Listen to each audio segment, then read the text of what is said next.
Hello, I'm Barbara Daniels, and I'm here in New York City for our show, Artists and Their World. How are you today? Fine, thank you. I'm curious to know, when did you decide you're an artist? I think a big decision was when I was around 17, but since small I noticed that whatever I was doing, like calligraphy or even drawing, painting, or composition, when you write about something, that would be posted on a wall at school. So I thought anything is like that whatever you do is going to be posted, it goes into a newspaper or whatever. But I really liked doing things for myself, and I was very curious all the time.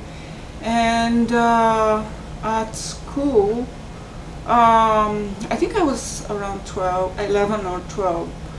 The director of this school said, you're going to be an artist, a great artist. So I thought, well, okay, I'm going to be an artist, but what is great artist, right? I thought that was going to be a natural thing, because when you're a child, you don't think about more than just being an artist, I guess. And it was comfortable, and it was it occupied my interest, I guess, all the time. So that's a lot of your free time as a child, did you do painting? What was the medium that you used to express yourself? Well, actually, I was probably drawing, doing portraits or caricature of people, and mostly drawings and paint. And I had also painting classes in a Japanese school. On Saturdays, a painter, a famous painter actually, he used to come and he would arrange fruits and vegetables and cans of things that he would buy, and we would just paint, and that was a natural thing.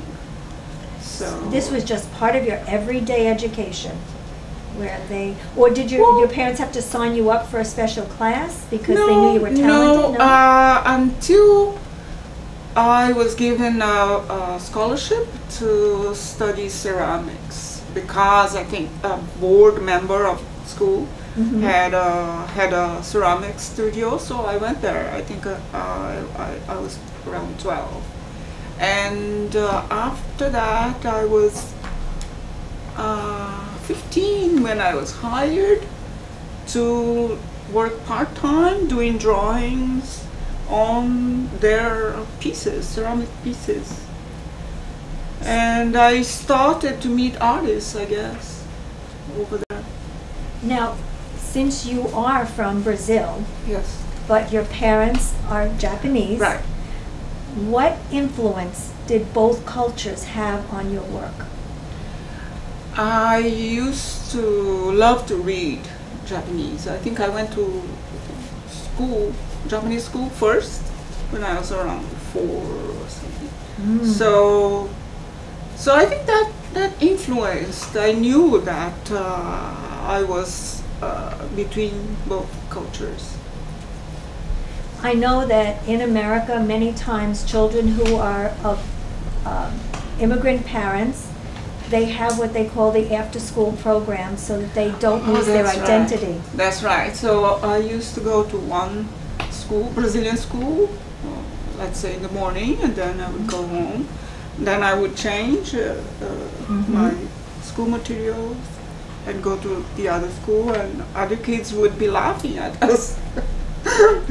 That is so typical. That is so typical, yes. Because I have been a teacher in New York City and have seen this happen many times. and I have not encouraged it, obviously, Oh, because okay. it's so wonderful to be of a different culture and to bring that to friendships and to open a world to children who may not ever get to see somebody from a different place. Exactly. Now, was there any particular artist as you were, let's say from when you were 11 until you were 17, any particular artist who influenced you at that time, and then perhaps later on somebody else? I think I love to read, and I remember I was shocked, actually. I was so amazed about Van Gogh, his paintings, and I would feel something different, you know. And I think that was something spiritual, that now that I think about it.